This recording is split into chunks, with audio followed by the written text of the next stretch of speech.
السلام عليكم ورحمة الله وبركاته. guuleed waan ku salaamayaa marka hore aad iyo aad baad u mahadsantihiin dhammaantiin.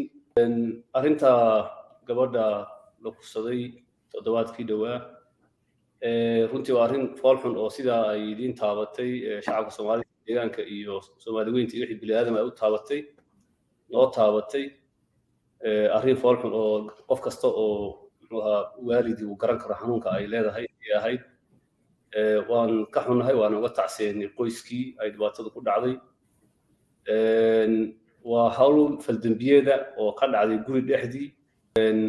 gacantana waa lagu hayaa qof lagu tuhunsan yahay arrintaa inuu geystay. markii hore dad fara badan baa la qabtay laakiin hadda waxaad moodaa in hal qof uu kiis ku soo ururayo.